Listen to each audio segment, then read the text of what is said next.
Check this out. You see that score? 22-19, overtime of Super Bowl 58. The Chiefs are about to win their third Super Bowl of the Mahomes era. But that isn't even the most impressive thing about this game. You see, sitting on the opposing team's sideline is a kid who just went toe-to-toe with the greatest quarterback in the NFL, taking the game to its final seconds and proving to everyone watching that he's the real deal. Or at least, that's what should have happened. But instead... But is he really an elite quarterback, or is it just the situation he's in? No, he's not an elite quarterback. He's a product of the system. It's more credit to Kyle Shanahan and what he's done. You know what, Stephen A.? I remember back in the 90s, and Buffalo knocked on the door, knocked on the door, knocked on the door, knocked on the door, and they never were able to get inside. They're so close year after year. You only get so many opportunities, Stephen A. That's right. You only get so many. It was all how Brock Purdy got carried by his team, how the Niners' Super Bowl window was closing quickly.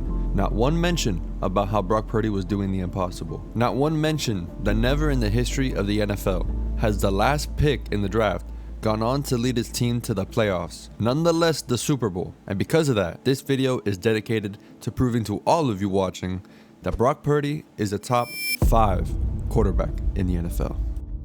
This is a list of every active quarterback in the NFL, along with how much money they make per season.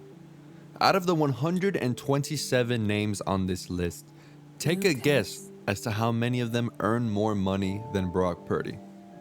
I'll give you a second. Write your guess down in the description as we scroll down to his name.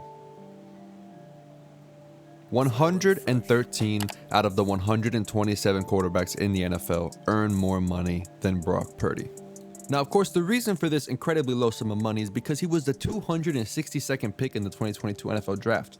But it's still crazy to think that a player as talented as Brock Purdy was passed on by every team in the NFL, not once, not twice, but at least 6 times before the 49ers finally chose him. Now, being picked that low means he was also labeled as Mr. Irrelevant. Now, for those of you that don't know, this title is given out each and every draft cycle to the final pick in the draft. Normally, Mr. Irrelevant never goes on to do anything of note in the NFL, but Purdy broke the standard. After being thrust into the spotlight in Week 13 following a Jimmy Garoppolo injury, Purdy quickly became a superstar in the eyes of Niners faithful, helping the team finish with a 13-4 record and took them to the NFC Championship. Then they ended the season with 4,280 yards, 31 touchdowns, and 11 interceptions.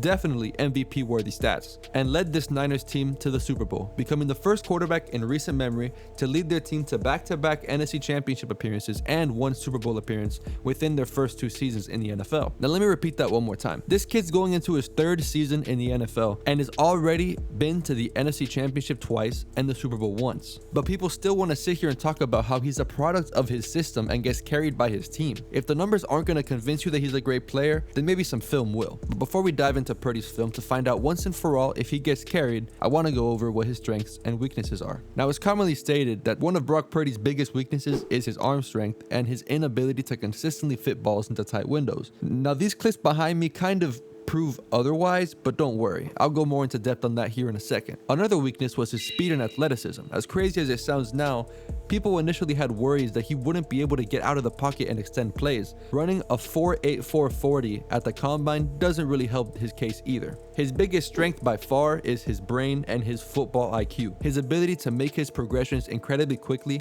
and being an incredibly accurate passer are traits that the best quarterbacks of all time all possess. Now I'll jump into some film to show how good Brock Purdy really is. Now, these first couple clips from the Niners vs Dolphins game is Brock's first ever game as a pro. The game that he was subbed into after Jimmy Garoppolo went down with injury in the first quarter. Again, this was his first ever game as a pro. This is probably one of the biggest mistakes he made in the game. It's not a huge mistake. It didn't cost him a turnover or anything. He just completely overthrew Deebo Samuel wide open. And since it was only his first game, you can't hold this against the kid. He had nerves. He was thrust into a game he didn't expect to be playing in. There's nothing wrong with this. And again, it didn't cost them a turnover. Now, for those that say that Brock doesn't have a strong arm, this play completely contradicts that. Bullets it right into his receiver's hands with, at the time, one of the best corners in the NFL, Xavier Howard, completely all over his receiver. Now, let's play it again from a different angle. From this angle, it's even more impressive. He throws it right over the 2 linebackers in between Xavier Howard and Javon Holland. So much for him not having any arm strength, huh? But for every good throw in this game, there was a bad one, and this is just timing. When you come out of the huddle and you see backed off coverage, you have your motion coming over, it looks like man, you know you have an out route on the right side to one of your better receivers.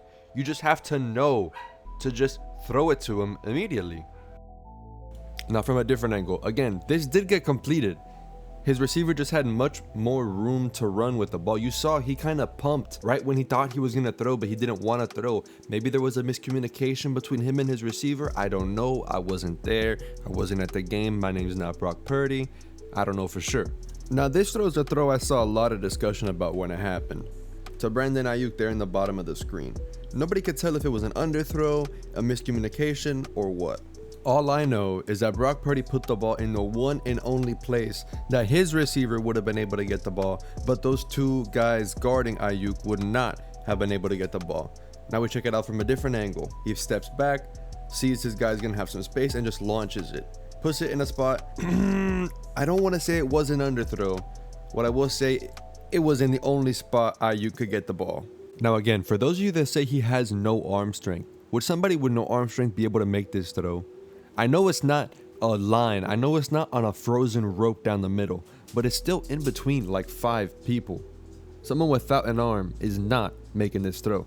Now the same play from a different angle so you can see just how much of a dot this was over the middle. There's 2 people that he's fitting the ball through, and he has to put it under the deep safety inside of the guy on the right to give his receiver a chance to grab the ball and be able to run with it and gain a bunch of extra yards. An incredibly tough throw to make, and very impressive for somebody that was picked 262nd overall. Now we've got more focus on his rushing ability, and let me tell you, I didn't think he was a great rusher, but man, this kid actually does have some speed and has some wheels on him. I mean, look at him take off, juke out one, juke out another, get between 2 and slide down for a 17-yard gain and hit a little celly at the end. And then from the other angle, it's just the same thing. I mean, he takes the snap, has a guy come over, doesn't see much, finds a crease, gets pressure, goes up, makes one guy miss. Like, he's taking notes from his freaking running back, Christian McCaffrey. McCaffrey must be teaching him something. And then we got this play. Again, another one that I didn't know Brock Purdy had this in his bag. He gets between like 3 attempted sacks, goes, outruns the guy chasing him, goes, gets the first down, easy, nothing, flips it to the ref. If you're gonna sit here and watch this entire video of me proving point by point his strengths, his weaknesses, everything he does good, and say that Brock Purdy is still not a good quarterback, I don't mind if you don't think he's top 5, but you can't sit here and tell me that he's not good.